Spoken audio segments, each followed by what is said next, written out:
Hello， 大家好，我是阿龙。我们在前往昆明的路上呢，就自驾来到了玉溪市的通海县。为什么会来这里呢？因为这里是中国最后的一个裹脚村，这里曾经有300位老人是裹着小脚的。裹脚就是我们常说的3寸金莲、缠足，这是旧社会的一种陋习啊。而现在呢，在这个村里面呢，是仍然能看得到的。现在呢，就走进这个裹脚村，也就是我身后的六一村，去看看吧。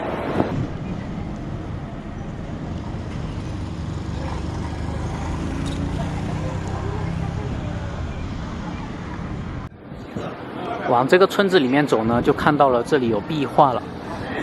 壁画上面是这一幅壁画是上面有6个老奶奶在跳舞，他们的脚好像也是3寸金莲那种小脚，裹着小脚，在稻草上跳舞。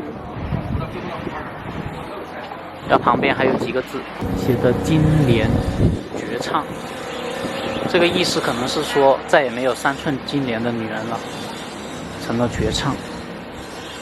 然后这边呢还有这个壁画。这边的这4个老奶奶也是穿着这个，也是裹着小脚，3寸金莲。这是他们旧社会的一种衣着服饰。你好，请问一下，哪里能看到就是裹金莲小脚的这个老奶奶呀？不见了。现在一个都没有了吗？他们不是说现在还有老人有这个裹小脚，也没有了。这你还顺着只盘，你还过来，过看那个墙上。反正是那画的嘛。我们说这样反正修脚了。没有了。咋了？因为并不知道裹脚老奶奶的住所，所以我询问了村里正在晒太阳的几位奶奶，他们告诉我，正如过来的路上墙画所画的那样，现在已经基本没有裹小脚的老人了。但是在村里的山队呢，现在还有最后一位裹脚老人，也许还是健在的，我可以过去询问看看。过去那一边就看到了是吧？好了，我过去看看哈，谢谢你们。就问了你们那句我跟你说了嘛，去那边。日俄队。日俄队那边，日俄队上头。我就往那边走。刚刚看到的那几个老奶奶跟我说啊，现在的这个裹小脚的老人已经没有了，就是都已经年事已高去世了。在外边的那个壁画上写的就是绝唱嘛，就是已经再也没有了。但是他后来又说，在那一边山队可能还有一个，让我过去看看。现在就过去看看吧。这个六一村仍然保存着这些古老的建筑。这是古宅吧，看着像是，但是现在感觉已经风化了，损坏了，没有翻修。还有吗？哪里有一个？这蚊子说高高子说收了，可能第4说的，他就叫有一个老人了。这昨晚睡了啦。睡的了。不会。起不来了。起不来了。那个老人他已经起不来了。起不来了，生病了哈。这些年都起不来了。照片上这些可以提供的，我家一位老人90多岁都不在呀，90多岁。你家老人也是裹小脚？也90多岁不在了。这位热心的大叔告诉我，现在村里最后一位裹小脚的老人已经卧病在床，起不来了。但是他可以给我看看裹小脚的照片。他说以前他妈妈就是3寸金莲，只是因为年事已高，已经去世了。于是我跟着他一并记录一下这段即将消失的历史。这是你自己修的房子啊？好大哟。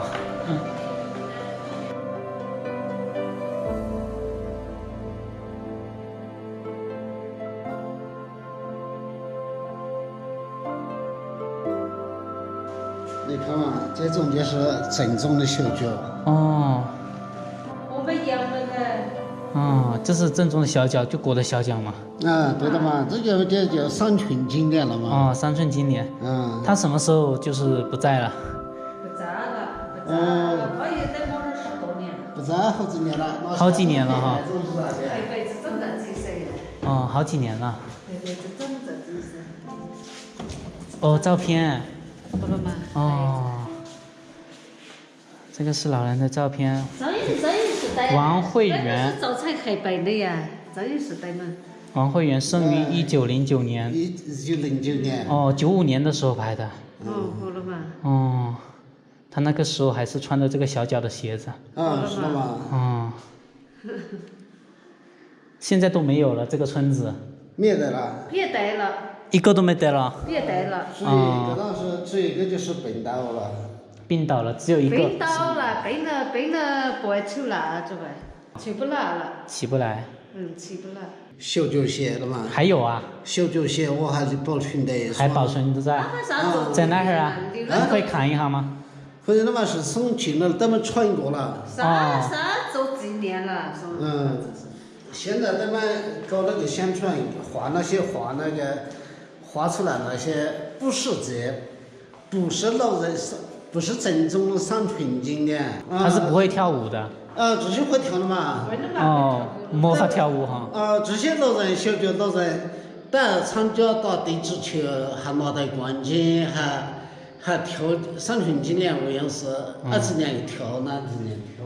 跳不来哈。那个写着金莲绝唱，就已经没得了。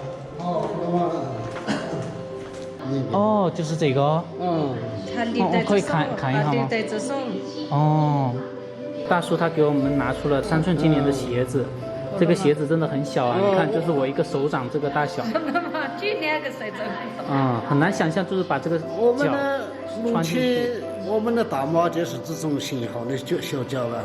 这是他穿过的吗？对嬷嬷的了，对嬷嬷的。母亲穿的。母亲穿的。这个鞋子他是从多少岁就开始穿了？多少岁？4岁还是5岁开始穿？都是4岁的时候学。他们说可能说6、7岁就开始穿这种小脚。6、7岁就开始穿。因为以前有个封建了嘛。封建社会。封建严重的接受是大脚女人嫁不出去，还要小脚，还要这种小脚。也比那个辛苦。我一个第一个呢介绍封建呢，都怕妇女起来造反，主要是个虐待妇女的一种形象了。但以前的老人不裹小脚，嫁不出去。结不成婚。结不结婚就别人要的意思了嘛。裹小脚才有人娶，然后才会有人敢要他哈。好了嘛。那他是不是要把脚就折断了？好了嘛，就是他。好了嘛。就他全部无断了嘛，割断那个。就得把它拆了啊。像那个裹脚带像脖子上那个绑腿一样，那些布带了嘛，那个紧紧的。就是要弄断这个脚趾。弄断脚趾它才会变小哈。这样子。对了。还有吃饭的时候，用餐的时候。女人还勉强地坐在桌子上，以前是那个封建。还不能坐在桌子上。不能坐在桌子上吃饭，只能一般的男士坐。女人是在一边坐的，凳子上坐的，不能在桌子面前吃。就是裹那个小脚的女人是只能在一边吃饭。大叔提到他妈妈裹小脚的历史时，心有感触。裹小脚的过程可谓是惨痛无比。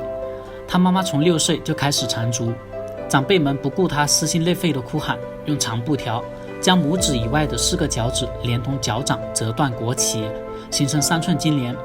整个过程光是想想就让人不寒而栗。在现代的人看来，3寸金莲是畸形的、丑陋的，但在旧社会，人们却疯狂地崇拜小脚。男人娶妻以小脚为荣，甚至出现了非小脚女子不娶的奇葩的习俗。谢谢啊，谢谢。好嘞，谢谢啊。这个裹小脚的老人，就是最后一位裹小脚的老人呢，他已经重病在床了，是起不来了。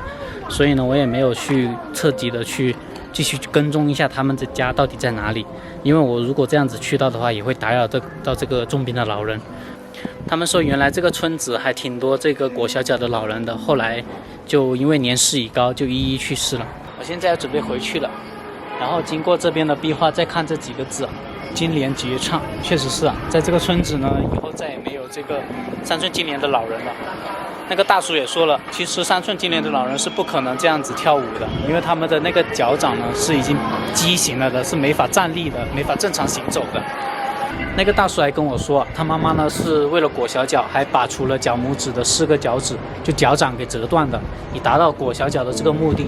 小魏他也跟我说啊，他很庆幸自己是活在21世纪，而不是活在旧社会的，因为为了迎合旧社会的这种畸形的审美啊，当时那些女性呢确实是饱受了折磨和摧残的。而随着时代的进步呢，现在的女性也再也不用饱受这样子的糟粕陋习这样子的束缚了，这真的是一件让人很欣喜的事情。六一村裹小脚的老人也即将消失在历史的长河之中，正如墙上大字所言，金莲绝唱。但是他们是缠足陋习的活历史，这些一辈子路都走不稳，饱尝辛酸血泪的小脚老太太，是那一段历史的最后见证。